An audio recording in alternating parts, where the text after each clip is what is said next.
পৃথিবীর রহস্যময় 4টি স্থান। রক্তের জলপ্রপাত অ্যান্টার্কটিকা।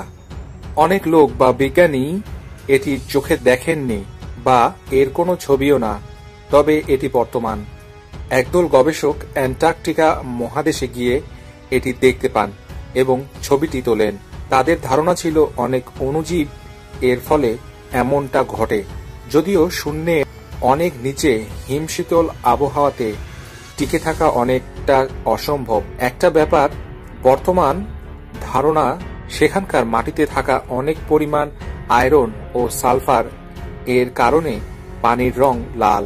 এটা কিন্তু শুধুই ধারণা।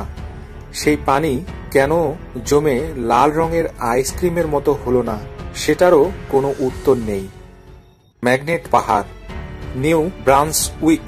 পাহাড়ের মতো উঁচু থেকে একটা বল বা গাড়ি যাই ছেড়ে দেয়া হোক তার নিচের দিকেই নেমে যাবার কথা।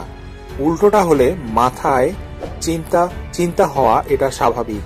প্রথম যে কথাটা মাথায় আসবে তা হলো পাহাড়ে মনে হয় চৌম্বক আছে। কি বলেন? 1930 সাল পর্যন্ত এর আকর্ষণ বেশ জোরালো ছিল। রহস্যময় কারণে তা কমে যায় এরপর। প্রচলিত আছে ঘোড়ার গাড়ি টেনে নিত উপর দিকে এই পাহাড়। এটি অবশ্য একটা পপুলার টুরিস্ট স্পট এখন। সুরটিসি আইসল্যান্ড। কেউ যদি আপনাকে জিজ্ঞেস করেন নতুন কি আছে যা আগে ছিল না, নিশ্চিন্তে এদিকে দেখিয়ে দেন, কেননা এটি আসলেই নতুন। 1963 সালের আগে এখানে কিছুই ছিল না, এমনকি পানির নিচে ডুবো পাহাড়ও না। এরপর একটি ভূমিকম্পের পর রহস্যজনকভাবেই মাথা তুলে দাঁড়ায় এটি। হতেই পারে, কি বলেন?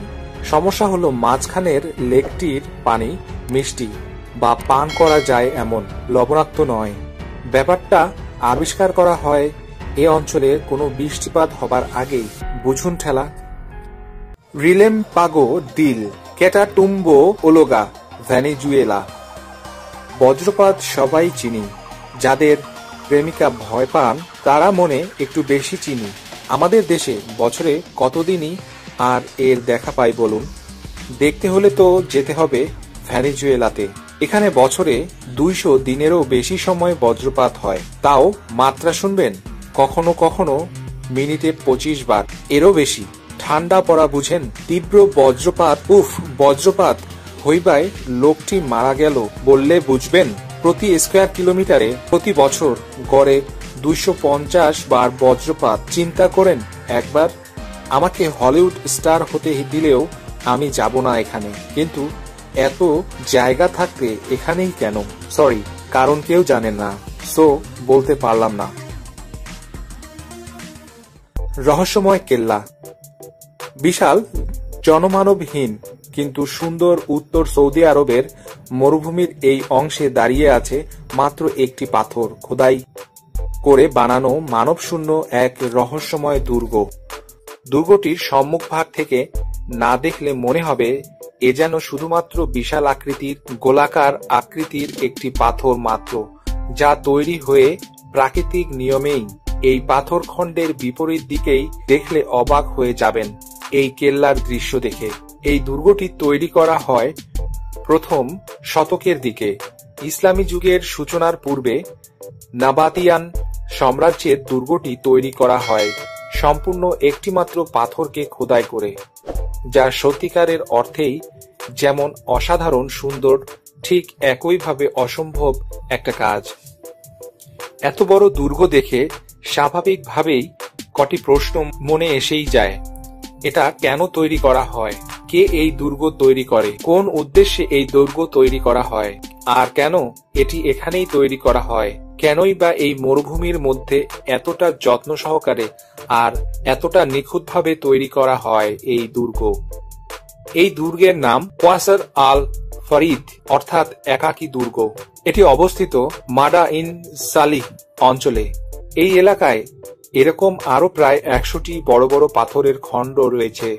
মূলত কোয়াসার আল ফরিদ নামের এই দুর্গ পেত্রা নামের প্রাচীন আরব শহর এর অংশ, যা বর্তমানে জর্ডান নামে পরিচিত।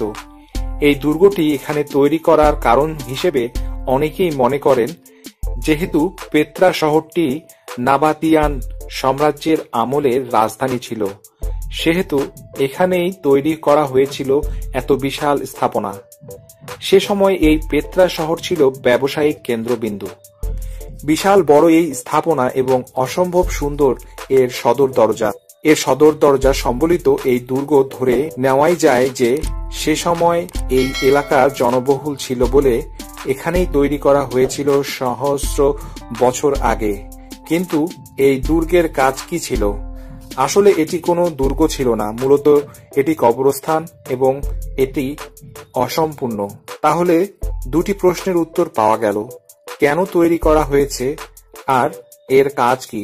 মূলত গোরস্থান বলেই একে এরকম জনমানব শূন্য এলাকায় তৈরি করা হয়েছিল তৎকালীন সময়ে বিশাল বড় বড় বেলে পাথরের পাহাড় বা পাথর কেটে বাড়িঘর বা প্রাসাদ তৈরির প্রচলন ছিল। আর এই বাড়িগুলোর মধ্যে মিশরের আশিরিয়ান এবং হেলেনীয় শৈলীর খোঁজ পাওয়া যায়। এতদিন পরেও এই বিশাল বড় স্থাপনা এখনো টিকে আছে। তার মূল কারণ এখানে জলীয় বাষ্পের স্বল্পতা আর প্রচণ্ড তাপের কারণে।